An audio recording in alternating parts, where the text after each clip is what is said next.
"Sir, who is this?" The question came not with volume, but with weight. A whisper thick with something older than sound. The kind of question that hangs in the air like mist and never really leaves. Sandra stood barefoot on the cold marble floor, her soaked dress clinging to her like shame. The storm still raged behind the tall windows, but inside the house, it was quiet.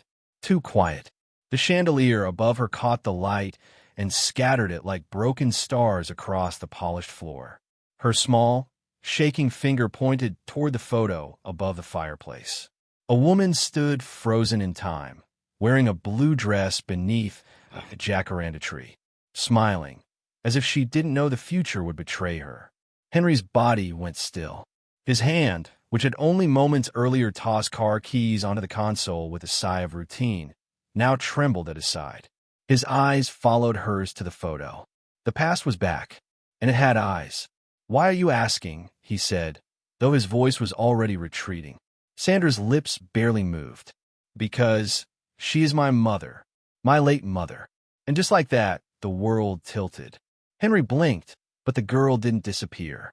The glass he held slipped from his fingers. It didn't shatter. It thudded softly onto the edge of the table, like it didn't want to interrupt. "My mother," she said again. Her name was Monica. Monica! The name landed like a weight in Henry's chest, old grief rising to meet it like a wave. He had kept her photo all these years, tucked in the center of his life like a wound he never dared treat. Just above the fireplace, where he could see it from the couch, but never quite reach it. An hour earlier, the streets had been a river of taillights. Lagos in the rain didn't forgive lateness or fatigue. Henry had leaned back into the warm leather of his car, silent, the city smeared across the window.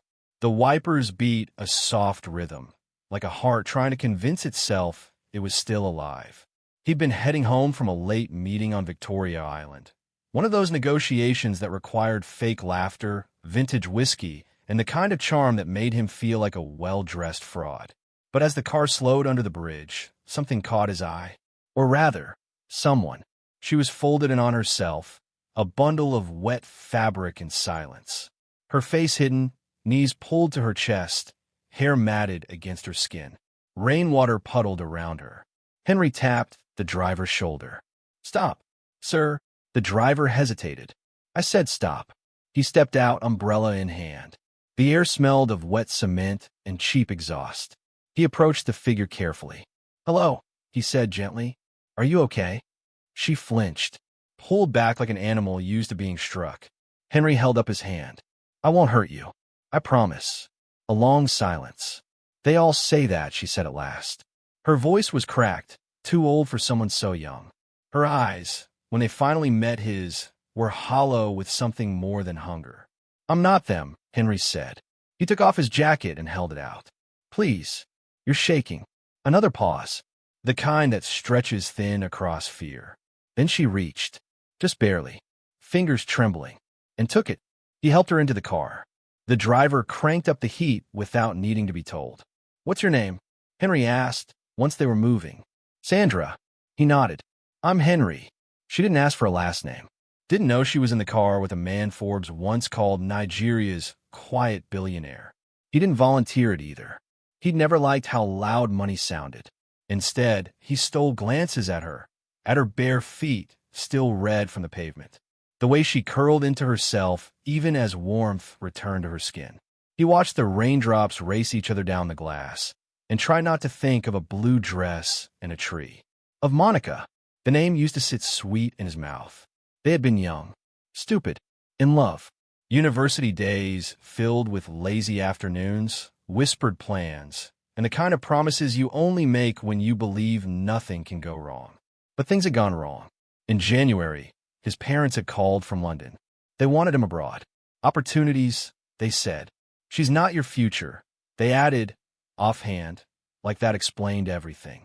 He had promised Monica he'd be back before graduation. He didn't come back for 10 years.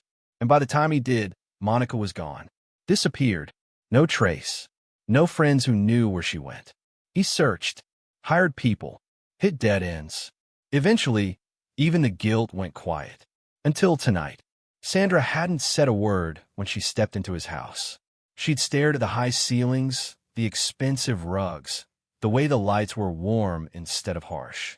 Like she couldn't believe such places existed outside of TV. And then she saw the photo, and the world folded in on itself. "Who is this?" she whispered. "Monica. Still young in that frame. Still his. But not just his anymore. She's my mother." Henry didn't breathe for 10 whole seconds. Now, she sat across from him in the study, her hair clean and tied back, her skin no longer gray with rain. But her eyes, those eyes still carried the storm. "Tell me about her," Henry said. Sandra folded her hands in her lap, the way people do at funerals. "She was kind," she began. "Smart. Brave. She said she met my father in university. She said they were in love, that he left after graduation and never came back. She tried to find him, but..." She swallowed. No one ever helped. Henry listened, silent. Every word stabbed. "She worked so hard, even when she got sick. We couldn't afford surgery. She kept working so I could finish school. And when she died, I had no one." Tears rolled down her cheeks. "I finished high school. I was best student, but there was no one. No support. No family. I ended up on the street." Henry stood and turned away, blinking fast. "How old are you?" he asked. "Just turned 19. Last month." He closed his eyes. The last time he saw Monica had been 19 years ago. January, a week after graduation, before they put him on that plane and changed everything. "It adds up," he whispered. "It all adds up." Sandra looked at him carefully. "Do you believe me?" she asked. Henry turned back, voice thick. "I do." He walked over, knelt in front of her like a father at confession. "I want us to be sure. Tomorrow, my private doctor will run a DNA test. But hear me, whatever the result, I'm here. For you. From now on." Sandra looked away, blinking hard. "No one said that to me in a long time," she whispered. Henry rose. "Tonight, you rest. Tomorrow, we get answers." He paused. "Sandra." She looked up. "You're not alone anymore." Later, the study returned to stillness. The lamps hummed. The ring box on the shelf gathered dust in the same quiet it had known for years. But then a call. The guard's voice was hesitant. "Sir, someone is at the gate. She says she knew Monica. Says you want to hear what she knows. Says it can't wait until morning." Henry's throat tightened. He looked toward the hallway, toward the closed guest room door, toward the photo above the fireplace. Then he said, "Bring her in." What he didn't know, what none of them knew yet, was that the storm had only just begun. The woman who stepped through the door looked nothing like the storm she carried. Her wrapper was faded, her brown coat damp and sagging from the rain, her feet swollen from walking too far. She clutched a nylon bag like it was her only possession, though it might have also been her shield. But her eyes, those sharp, sad eyes, were focused only on Sandra. She didn't speak right away. She didn't sit. She didn't even blink. She stared at the girl like she was seeing a ghost. Henry cleared his throat, slow and formal. "Madam, I was told you knew Monica." The woman nodded. Tears slipped down her face. "Yes," she said, voice cracking. "I knew Monica very well." Sandra's breath caught. Henry stepped forward. "And who are you to her?" The woman hesitated, then stepped in, carefully, like each footstep hurt. "My name is Grace. Auntie Grace, they used to call me. I was Monica's closest friend in university. I was there, through it all." Sandra's hands clutched the hem of her shirt. "You knew her?" Auntie Grace nodded again. "I knew everything, especially the thing she never told anyone else. The thing she made me promise to keep quiet." Henry's heart beat faster. "What thing?" Auntie Grace looked at him, pain thick in her voice. "When Monica got pregnant, she told me first. She was terrified. You had just left. No calls. No letters. Nothing. She thought you abandoned her." "I didn't," Henry whispered. "I was forced." "I know that now," Grace said. "But she didn't. She tried to find you. She asked old friends, searched everywhere. But your family." She paused, looked him dead in the eye. "They made sure she never could." Henry turned cold. "What do you mean?" Grace clutched her bag tighter. "They told everyone you had moved on. They cut off all contact. Emails. Phones. Even visits. I came to your family's house once. Your mother told me, forget that girl. She's no longer welcome in his life." The air in the room thickened. Sandra stood still, barely breathing. Auntie Grace turned to her slowly. Your mother fought so hard, my dear. Even when she was sick, even when she could barely walk. She never gave up looking, never stopped hoping. Tears fell freely from Sandra's eyes now. She said she didn't hate him. She only wished he knew. Henry gripped the edge of the table. His knuckles turned white. Why didn't anyone tell me? Because, Grace said softly, your parents didn't want you to come back. Silence. Then, quietly, she reached in her bag. This, she said, is from Monica. A small envelope. Aged. Soft at the edges. Sealed and untouched. She wrote this for Sandra. To be given only if I ever found her. I carried it for years, waiting, hoping. She held it out. Sandra's hands trembled. Her lips parted. But before she could take it. Wait, Henry said suddenly. The air shifted. Grace looked up, startled. Sandra froze, the letter inches from her fingers. There's something else, Henry said, stepping forward. Before she opens that letter, before we let the past finally catch us, I need to know. His voice dropped. What else did my parents hide from me? Grace stood still.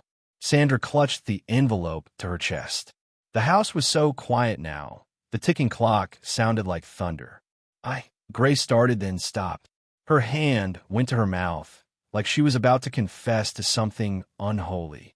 Finally, she whispered, there is something. Henry's jaw tightened. Say it. You weren't supposed to know, Grace said. No one was. Monica told me. Only if she died.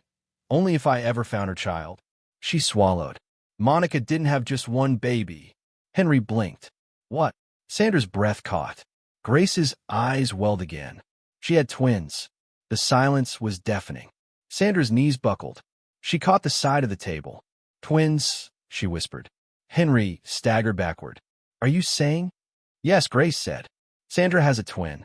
A brother. Sandra clutched her chest. Where? Where is he? Grace looked away. We don't know. Henry's voice cracked. What do you mean you don't know? Grace looked at the floor, ashamed. Monica delivered both children in a public hospital. It was a hard birth. Complicated. She lost too much blood. She passed out. When she woke up, only one baby was in the room. She asked about the other. They said he had been moved to another ward. For safety. And Henry asked, breath short. He never came back. Sandra let out a choked cry. She asked and asked. Grace continued. She begged. They said the baby was transferred, but no one ever saw him again. Henry's world tilted. He turned in place like a man searching for gravity. That makes no sense, he whispered. Why would a hospital? Because Grace said, barely audible, someone paid them to make it happen. Henry froze. Sandra gasped. Grace nodded, shame thick in her voice. They wanted to erase Monica. And one baby could be explained. But two, they thought it might pull you back. They didn't want her having leverage. They thought one baby would bury the story. Henry staggered into a chair. My parents did this? Grace nodded. They paid the hospital to make the second baby vanish. Henry buried his face in his hands. His voice was barely a whisper. They stole my child. Sandra sat slowly. Her eyes stared into nothing. I had a brother, she said quietly. I had a brother all this time. Grace reached again into her bag, pulled out a folded, fragile piece of paper. This is from the hospital. A nurse who loved Monica saved it. She gave it to me years later, before she died. Henry took the paper. Old, yellowed, fragile. Delivery record. Mother, Monica Okafor. Number of live births, 2. Henry's hands trembled. It was real. All of it. Sandra covered her mouth. He's out there, she said. Henry looked up, eyes wild. We have to find him. Grace looked unsure. It's been 19 years. I don't care if it's been 90, Henry snapped. That's my son. But just as he stood, a knock at the front door. Not soft. Urgent. Loud. The guard's voice followed. Sir, someone is at the gate. He says he's a relative of Monica. Sandra's blood turned cold. Grace froze mid-step. Henry turned to the door. And then another bang. Harder. Faster. Sir, the guard shouted again. He insists you speak with him. He says it's about Monica. He says it can't wait. Henry turned to Sandra. She was pale, shaking. What if, she whispered. What if it's him? The envelope slipped from her lap. Henry walked to the door, heart pounding like a war drum. Behind him, Sandra followed quietly, Grace at her side, all of them walking toward a future they hadn't asked for. He twisted the handle. Rain lights spilled through the open doorway, and standing just beyond the threshold, soaked to the skin, hair plastered to his forehead, was a boy. 19, maybe 20, and he looked exactly like Sandra. Same eyes, same jaw, same silent desperation. "Sandra," he whispered. She took a step forward. "Sam." His voice cracked. "It's me," he said. "Samuel, your brother." The air broke. Henry barely caught Sandra before she collapsed. And as the boy rushed toward them, tears blending with the rain, Henry stepped back, dazed. He had found his daughter. Now his son had found them, and none of their lives would ever be the same again. He said his name like a lifeline. "Samuel. Sam." The moment the word left his lips, it became real. Sandra's knees gave out. Henry caught her just in time, one arm steadying her, the other pressed against the doorframe like it might hold up his world. The boy, Sam, stood there soaked, breathing hard, face pale from the rain or something deeper. Two guards held him gently by the arms, unsure whether to restrain or comfort. They looked to Henry for instruction. "Let him go," Henry said, voice hoarse. The guard stepped back. Sam took one step forward, then another. His hands trembled at his sides, his breath uneven, his eyes wide as they scanned Sandra's face like he couldn't believe it. "I've been looking for you for years," he said, voice breaking. "I thought maybe you didn't exist. But Mama told me. She told me I had a twin." Sandra covered her mouth. "Sam," she whispered, "you're real." He nodded quickly, like if he stopped, he might break. "I found an old hospital bracelet," he said, words tumbling now. "Mama had hidden it. It had her name. I started searching online, going to hospitals, asking questions. Then someone told me a girl who looked like me was seen under a bridge yesterday." Henry's mind reeled. "You knew her name?" he asked, stunned. "You knew about Sandra?" Sam nodded. "I didn't know where, just that I had a sister. Mama didn't have time to tell me everything before he swallowed hard." Sandra reached out slowly. Her fingers brushed his. Then she broke. "Sam." They moved into each other's arms like magnets, snapping back together. The sobs that followed weren't loud. They were soft and broken, the kind that only come when something that should never have been lost is finally, impossibly found. Henry stood still, his hands clenched, his chest tight. His children, both of them, after 19 years. But then Sam stepped back. His eyes darted toward the gate, the road beyond it. Fear flickered across his face. "I didn't come alone," he whispered. Henry's brows furrowed. "What?" "They followed me. The people who raised me." His voice cracked. "They saw me take the hospital bracelet. They didn't want me to find the truth." Henry's spine stiffened. Outside, the screech of tires cut through the air. A black van skidded to a halt in front of the compound. Its engine roared. Doors slammed. Voices shouted. Footsteps rushed the gate like thunder. Henry grabbed both twins and pushed them behind him. "Stay close," he said, voice low and sharp. The guards were already at the entrance, arms raised. A tall man emerged from the van, broad-shouldered, cold eyes, a dark jacket clinging to his frame like armor. "Step aside," he barked at the guards. Henry stepped forward. "Who are you?" The man sneered. "The one who took care of that boy for 19 years. He belongs with us." "No," Henry said coldly. "He belongs with his family." The man laughed, bitter and dry. "Family? His mother is dead. And you?" He pointed a finger at Henry's chest. "Your own parents paid us to raise him. We kept him alive. We paid for school, food, clothes. We deserve compensation." Sandra's stomach twisted. Annie Grace stepped forward. "What do you mean compensation?" The man shrugged. "You think we did this out of kindness? Monica couldn't pay her bills. A wealthy couple offered us money to take the boy and keep quiet. Said the mother must never know." Henry's face crumbled. His voice dropped. "My parents lied to all of us." The man stepped forward. "We have legal documents. We have proof.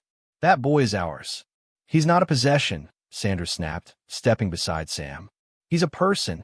You used me," Sam said, his voice louder now. "You lied to me. You took everything." The man's smile disappeared. "Bring him," he barked to the others. They stepped forward. Henry's voice exploded. "No one touches my child." Everyone froze. The man looked at him, uncertain. Henry stepped closer, his voice lower but fiercer. "You stole him from his mother. You lied to him his whole life. And now you want to walk into my house and claim ownership." The man glared. "We did what we were paid to do. And now you'll pay," Auntie Grace said, stepping beside Henry. "The police will hear it all. The hospital records. The payment trail. Kidnapping charges. You want compensation? You'll get prison." The man looked from Henry to Grace to the trembling twins behind them. "This isn't over," he hissed. Henry crossed his arms. "Good, because now I have lawyers. And blood on my side." The man backed off. The guards moved to block them. The van door slammed again. Tires screeched. The black vehicle disappeared into the night. And just like that, the noise died. The storm, it seemed, had passed. But inside the mansion, no one exhaled. Later that night, they gathered in the living room. Sandra and Sam sat together on the couch. Auntie Grace sat in the corner, watching with tired eyes. Henry moved slowly, like a man learning how to walk again. In Sandra's hands was the letter, the one Monica had written, the one no one had been brave enough to read, until now. Henry sat across from them, voice soft. "Read it, my dear. We all need to hear her." Sandra opened it with shaking hands. Monica's handwriting was soft, curved, careful. Sandra read aloud. "My sweet children, if you're reading this, it means I'm no longer with you. But I want you to know this first. You were loved. From the moment you were inside me. I loved you both with everything I had. I never hated your father. I believe he would have come if he knew. I believe that somehow, someday, love will bring you back to each other. Don't let bitterness live in your heart. Don't let pain be your story. Let love rewrite everything. Your mother." "Monica." The room went still. Even the rain outside had gone silent. Henry covered his face, shoulders shaking. Sandra held the letter to her chest. Sam leaned into her, tears slipping down his face. "We found each other," she whispered. "We found you, Mama." Henry looked at both of them, voice breaking. "You're my family, my beginning again." Sandra looked at him, eyes red but bright. "We're not broken anymore," she said. But outside, beyond the gates, in a quiet car watching from a distance, the storm had not truly passed. Not yet. The storm was gone, but something stayed behind. Not the thunder, not the wind. Something quieter, something slower. Hope. Sandra sat curled on the velvet couch, Monica's letter against her chest like a shield. Her eyes were glassy, unfocused, drifting somewhere far beyond the chandelier-lit room. The untouched tea on the table had gone cold long ago. She didn't care. Yesterday, she was invisible. A girl beneath a bridge. A shadow no one stopped to see. Today, she had a name. A family. A father. And a brother who looked at her like he'd spent his life searching for her face. It was too much to absorb in one night. Grief didn't just vanish. Loneliness didn't give up that quickly. But something had cracked open in her, just wide enough to let in the idea that maybe, just maybe, this wasn't a dream. Upstairs, Sam slept for the first time in real peace. A real bed, with warm sheets, stillness, and the kind of silence that doesn't frighten, only comforts. Auntie Grace had fallen asleep in the guest room, the letter from Monica folded in her hand. And Henry? He hadn't slept at all. He had stayed awake, walking the halls of his home like a man reacquainting himself with purpose. He checked locks, reviewed security footage, made calls he didn't explain. But above all, he lingered outside doors, beside rooms, at stairwells, watching his house breathe for the first time in years. For 19 years, he'd buried memories behind marble and mahogany, behind calendars and boardrooms, behind the careful silence of power. But now, memory had come home, and it wore the face of a daughter who pointed at an old photo and asked a question that shattered his world. That morning, Sandra stood beneath the same photo, Monica's blue dress caught in frozen sunlight, and whispered, "I won't waste the life you gave me. I promise." Then she stepped quietly into a day that felt entirely her own. The days that followed didn't bring fireworks or fanfare. They brought warmth, stillness, new rhythms. Henry transformed in increments. Gone was the distant man whose name opened doors, but whose heart remained behind them. Now he woke before sunrise to boil tea he never used a drink. Left notes on the fridge with reminders to smile. Asked Sam about his classes. Asked Sandra if she was warm enough. He insisted the chef learn Monica's old yam porridge recipe. Auntie Grace supervised sternly, and each night he waited at the dinner table like a man who had decided to start again. Sandra didn't know what to do with any of it. Kindness had always come with strings. Safety had always been temporary. But Henry was patient. He didn't push. He just stayed. Until one day, Sandra left a folded note on his desk. "Thank you for not walking away." He said nothing, just framed it in silver. Sam found his own space in this strange new world. He enrolled in a computer science program. At first, he sat in classrooms like a ghost, present, but unsure he belonged. But Henry made sure he had the tools. A good laptop, private tutors. Encouragement whispered instead of declared. "You don't owe the world an explanation," Henry said once. "You just owe it your truth." Sam carried those words in his chest like a compass. Then one quiet evening at dinner, Henry looked up for his bowl and asked Sandra the question that would shape everything. "What do you want to do with your life?" She blinked, caught off guard. "Right now?" "No," he said. "I mean, really. What do you want?" She hesitated. "I don't know," she said finally. "Mama always said I had healing hands. She wanted me to study medicine." Henry nodded slowly. "Then you will." Her brows lifted. "What do you mean?" "I'll fund everything. You'll study at the University of Nigeria, starting next semester." "You're serious?" "Dead serious." She stared at him. "Your mother's dream didn't die," Henry said. "It waited for you." Medical school was not easy. Sandra walked into anatomy class with trembling hands. She cried in silence after failing her first physiology quiz. She stayed up late, eyes burning, reading over surgical case studies with no idea if she belonged in this world of white coats and clipped confidence. But she didn't quit. Every time she faltered, someone showed up. Auntie Grace texted prayers in all caps. Sam called with silly jokes and coding updates. Henry visited campus unannounced, never bringing flowers, only food and silence. Sometimes he just sat beside her while she cried. She never asked him to leave. 5 years later, when she stepped onto the graduation stage, green gown, gold stole, name announced as best medical student, something inside her settled. Henry stood clapping, eyes wet, heart in his hands. Sam hooped from his second row like a child. Auntie Grace waved her wrapper like a flag and whispered Monica's name. Sandra looked toward the ceiling, her chest tight. "Mama," she murmured, "your little girl did it." But it wasn't enough, because Sandra had seen too much. A boy dying from appendicitis because his mother had no transport money. A woman giving birth in a corridor. A man selling everything he owned to buy his wife's cancer medication. She had lived that life, and now she was watching it repeat in others. One evening, she returned to Monica's grave. The weeds had grown back. The name was faded, but the memory stood tall. "I want to build something in your name," Sandra whispered. "A place for people like you. Like me. Like us." Henry said yes before she finished explaining. Sam gave his savings. Auntie Grace started making phone calls, shaking donation boxes at church, and rallying every old friend who remembered Monica's kindness. And they built it together, brick by brick, hope by hope. The Monica Okafor Foundation rose from the ground like a promise finally kept.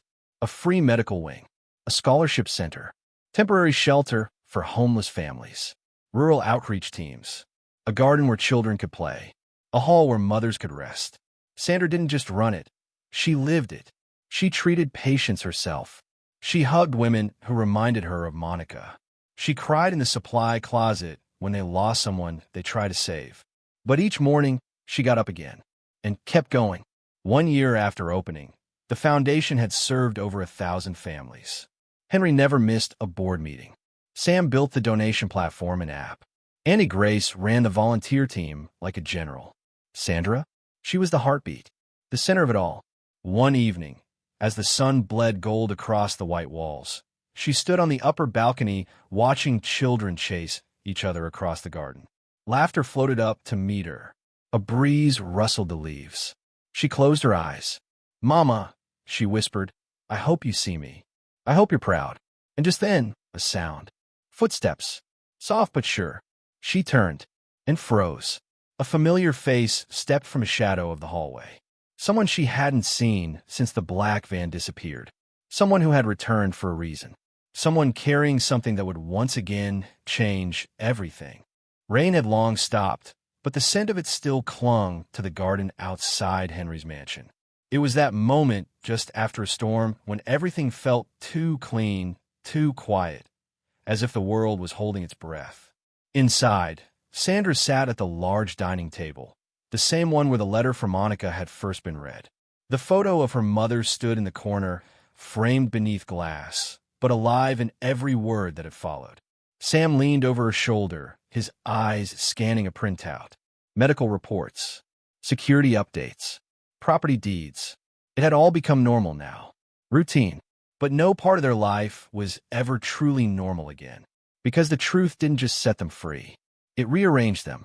Henry walked in slowly, holding 3 mugs of tea. He didn't speak right away, just set the mugs down, then sat across from his children. "I got another message," he said. Sam looked up sharply.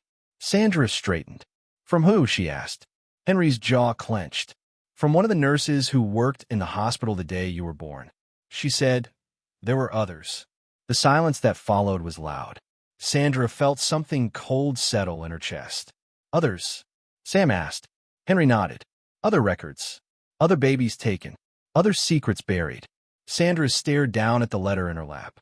The original one, still smoothed out from years of folding and unfolding. Her mother's handwriting now felt like a map to something far larger than just their own past. Auntie Grace entered the room quietly. She had been listening from the hallway. "I always feared this," she said softly. "That Monica wasn't the only one. That what was done to her had been done before. Or after." The weight of that truth hit like a stone. Later that night, Sandra sat in the garden, phone in hand, scrolling through messages from women she didn't know.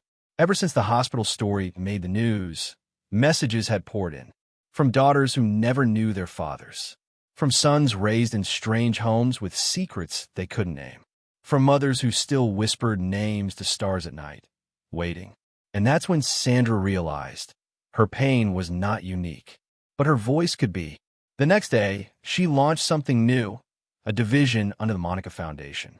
Not just a hospital, a justice wing, a place for reunions, investigations, DNA testing, and therapy, lots of therapy.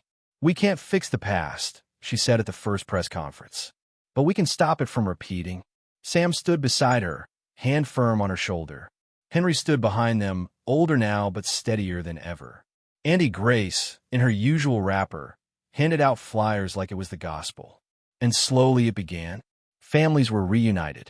A girl from Enugu found her father in Jos. A boy from Kaduna learned the truth about a scar and a last name. A woman in her 40s met her twin sister for the first time. But the real storm came 6 months later. Sandra received a message. No name, no number, just an address.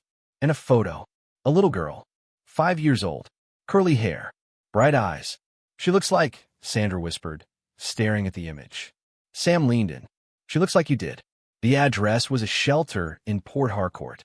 Sandra flew out that night with Henry and Auntie Grace. Sam stayed back to coordinate legal support.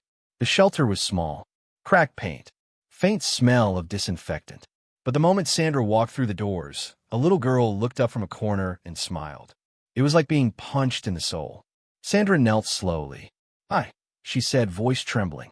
"What's your name?" The girl tilted her head, curious. "They call me Miracle." Sandra's eyes burned. "Miracle? Who gave you that name?" The matron stepped forward. Nervous. She was left here as a baby.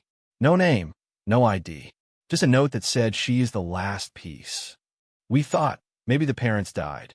But then she started drawing things. Trees. Women with blue dresses. Names. Sandra's heart stopped.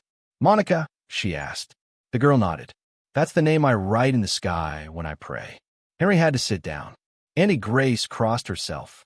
A week later, DNA confirmed it. Miracle was the 3rd child, the hidden twin. Sandra felt the world spin beneath her feet. A lifetime thinking she had no one. Then a brother. Now a sister. A stolen sister. The weeks that followed were a blur. Legal battles, media storms, donations, threats, protection. But through it all, Sandra refused to back down. She had walked barefoot through storms. Now she stood in armor. By Miracle's 7th birthday, she was officially adopted into Henry's family. Sandra and Sam became legal guardians. The three of them posed for a photo in front of the hospital. 3 faces, 3 stories, 1 mother. That night, they gathered in the living room. Henry held a glass of wine, but didn't drink. Annie Grace hummed a lullaby Monica used to sing. Miracle slept between Sandra and Sam, one small hand in each of theirs. I used to think our family was broken, Sam said softly. It wasn't, Sandra replied. It was scattered, and we're still finding pieces. Henry nodded. But we're not done yet. What do you mean? Sam asked. Henry looked out the window. There are others. Children lost. Mothers silenced. Families erased. We found each other. Now we help others do the same. Sandra smiled gently. The house isn't just ours anymore. It never was, Henry whispered. And so, the Monica Foundation became something no one expected. Not just a hospital, not just a shelter, but a lighthouse. For the lost, for the broken, for those who still waited under rain clouds, hoping for a knock on the door. Because one night, a girl had walked barefoot into a stranger's mansion and walked out with a family.